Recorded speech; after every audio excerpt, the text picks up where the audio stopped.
తాకట్లో ఉన్న మీ బంగారాన్ని విడిపించి ఆ రోజు ఆన్లైన్ రేటుకి కొంటాం. Sharma gold company. నమస్తే, వెల్కమ్ టు సుమన్ టీవీ. నేను గిరిజ. 2025 నూతన ఆంగ్ల సంవత్సరంలో భాగంగా ద్వాదశ రాశుల వారికి ఫలితాలు ఏ విధంగా ఉండబోతున్నాయి, అందులోనూ మనం ఇప్పటి వరకు అయితే చాంద్రమానం ప్రకారం నక్షత్రం రాశి పరంగా మన జాతకం ఎలా ఉంటుంది 2025 సంవత్సరంలో ఓవరాల్ గా అనేది ఇప్పటి వరకు తెలుసుకున్నాం కదా. సో ఇప్పుడు వచ్చేసి సూర్యమానం ప్రకారం, సో సన్ సైన్స్ ప్రకారంగా 2025 సంవత్సరం రాశి వారికి ఏ విధంగా ఉండబోతుందో తెలియజేసేందుకు విశ్వవిద్యాలయ అగ్రశ్రేణి తొలి మహిళ జ్యోతిష్య వాస్తు పట్టభద్ర పంచాంగకర్త, జ్యోతిష్యంలో పిహెచ్డిలో తొలి గోల్డ్ మెడలిస్ట్ అయినటువంటి జ్యోతిష్య మహోపాధ్యాయ డాక్టర్ ఈడుపుగంటి పద్మజరాణి గారు ఉన్నారు. వారితో మాట్లాడేద్దాం. నమస్కారం మేడం. నమస్కారం మేడం, మామూలుగా మనము చాంద్రమానం ప్రకారం జ్యోతిష్య రాశి ఫలితాలు చూస్తూ ఉంటారు కదా. సో స్పెషల్ గా మీరు వచ్చేసి సూర్యమానం ప్రకారం చెప్పబోతున్నారు. సో ఈ 2025 ఆంగ్ల నూతన సంవత్సరంలో భాగంగా సో మొదటగా మేషరాశి వారి రాశి ఫలితం ఏ విధంగా ఉండబోతోంది, సో ఒక్కసారి తెలియజేస్తారా వీక్షకుల కోసం? ముందుగా ప్రేక్షకులందరికీ కూడా ఈ యొక్క 2025 సంవత్సరం ఆంగ్ల నూతన సంవత్సర శుభాకాంక్షలు తెలియజేస్తున్నాను. నీకు కూడా ఆనంద స్వరూపులైన అందరికీ కూడా ఈ సంవత్సరం తమ తమ రాశి ఫలాలని చూసుకొని దాని ప్రకారం ఆనందకరంగా ముందుకు వెళ్ళి ఆశించిన ఫలితాలు పొందుతారని మనం తెలుసుకుందాం ఇవాళ. Okay ma'am. సో మొదటగా మేషరాశి వారికి రాశి పరంగా అంటే మామూలుగా నక్షత్ర పరంగా చూస్తూ ఉంటారు కదా ఎవరైనా సరే. సో మరి కొంతమందికి నక్షత్రాలే ఉండవు అని అంటారు, వాళ్ళకు డేట్ ఆఫ్ బర్త్ అయితే ఉంటుంది. మరి అలాంటి వాళ్ళకి రాశి పరంగా సో జ్యోతిష్యం అనేది ఏ విధంగా చెప్తారు మ్యామ్? అంటే నువ్వు అన్నట్టుగా ప్రతి వాళ్ళకి కూడా అందరికీ నక్షత్రాలు ఉంటాయి కానీ తెలియదు అంతే. ప్రతి మనిషికి 27 నక్షత్రాల్లోనే ఏదో ఒకటి అవుతుంది, కానీ అది ఏదో కారణం రీత్యా పుట్టినప్పుడు వేయించుకోకపోవడం వల్ల లేకపోతే పెద్ద ఆసక్తి లేకపోవడం వల్ల దాన్ని ఇది చేస్తారు. కానీ అలాంటప్పుడు ఏంటంటే ఎక్కువగా సన్ సైన్స్ రీత్యా చూసుకుంటూ ఉంటారు. సన్ సైన్స్ అంటే ఏంటంటే ఆ నెలలో పుట్టిన వాళ్ళు, అంటే ఈ తారీఖు నుంచి ఈ తారీఖు దాకా, ఇప్పుడు ఏప్రిల్లో పుట్టారు వీళ్ళు, అలాగే మార్చి ఈ తారీఖు నుంచి ఈ తారీఖు దాకా వీళ్ళు ఏరిస్ లోకి వస్తారు. అలా వరుసగా 12 రాసుల వాళ్ళకి కూడా తారీఖులు అంటే పుట్టినరోజు ప్రకారం వాళ్ళు ఏ రాశిలోకి వస్తారు, సన్ సైన్స్ అంటారు దాన్ని ఇంగ్లీష్ లో. జోడియాక్ సైన్స్ ప్రకారం తీసుకుంటే దాని ప్రకారం ఏంటంటే అందరికి వాళ్ళ బర్త్డే అయితే దాదాపుగా తెలుస్తుంది కదా.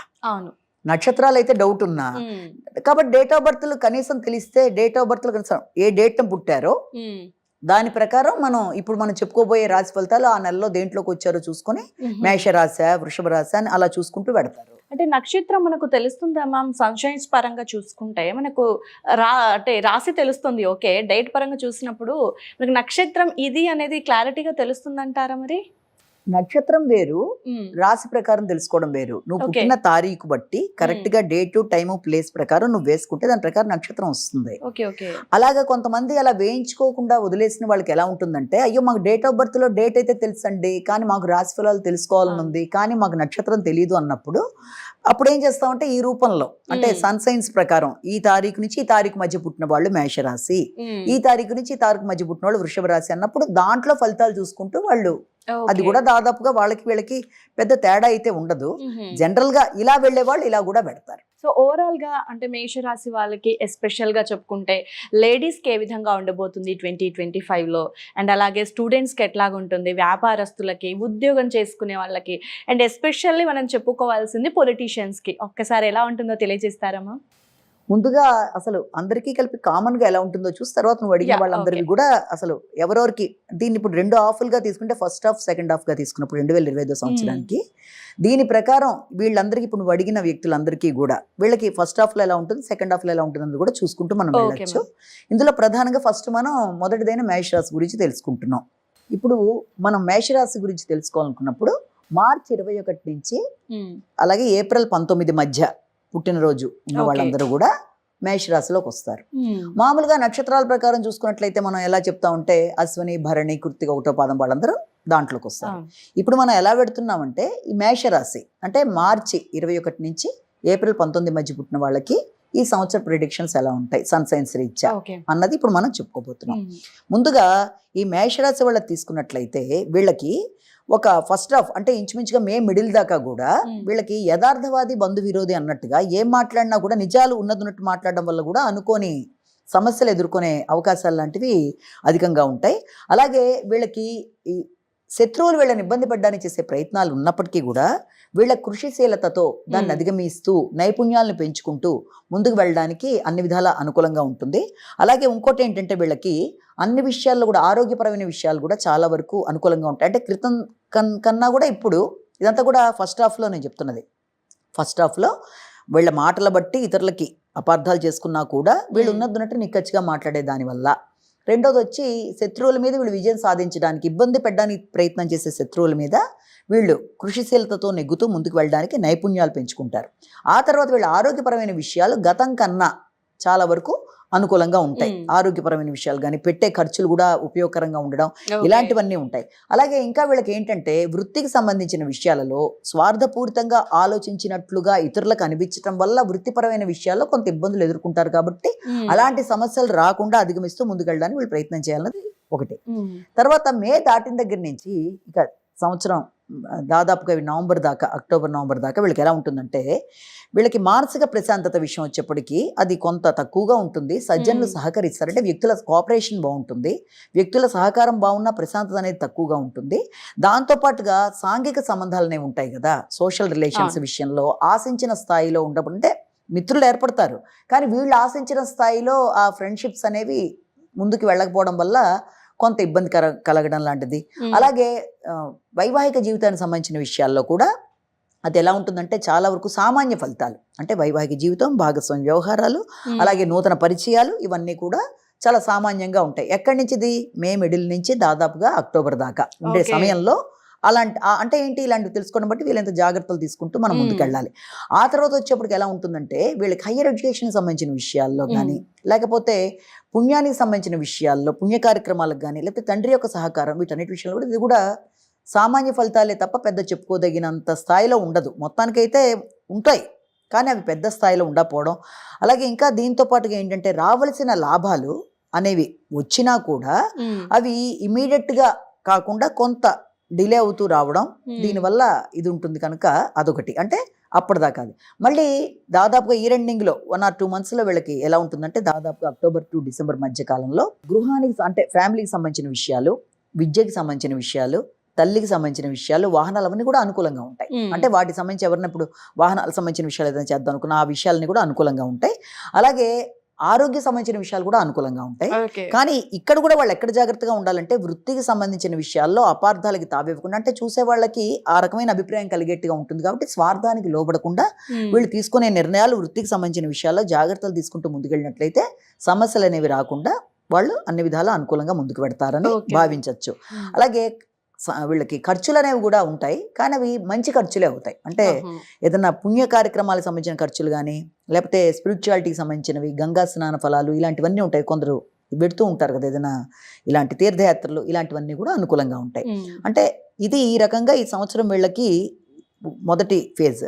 అలాగే ఇంకా దీంతో పాటుగా రావాల్సిన లాభాలు అనేవి ఏర్పడతాయి, వస్తాయి. అవి లేటుగా వచ్చినా మొత్తానికి వస్తాయి, కానీ గౌరవానికి సంబంధించిన స్థాయిలో అయితే ఉండదు, కానీ ధనం అయితే అందుతుంది. అంటే వృత్తికి సంబంధించిన విషయాల్లో, ఆదాయానికి సంబంధించిన విషయాలు చాలా వరకు అనుకూలంగా ఉన్నా కూడా అవి వీళ్ళకి గౌరవాన్ని ఇచ్చే రీతిలో ఉండకపోయినా ఆర్థికపరమైన విషయాలు మాత్రం చాలా వరకు అనుకూలంగా ఉంటాయి. అది మొదటిది.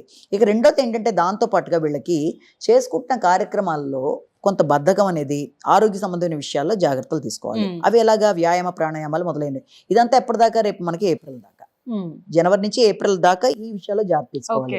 ఏది వచ్చిన లాభాల విషయం కానీ, లేకపోతే ఈ యొక్క ఆరోగ్యానికి సంబంధించి వ్యక్తిగత విషయాల్లోనూ బద్ధకం లేకుండా, పనులలో ఆలస్యాలు లేకుండా వాటిని అధిగమించే విధంగా ప్రయత్నాలు చేసుకుంటూ ముందుకు వెళ్ళాలి.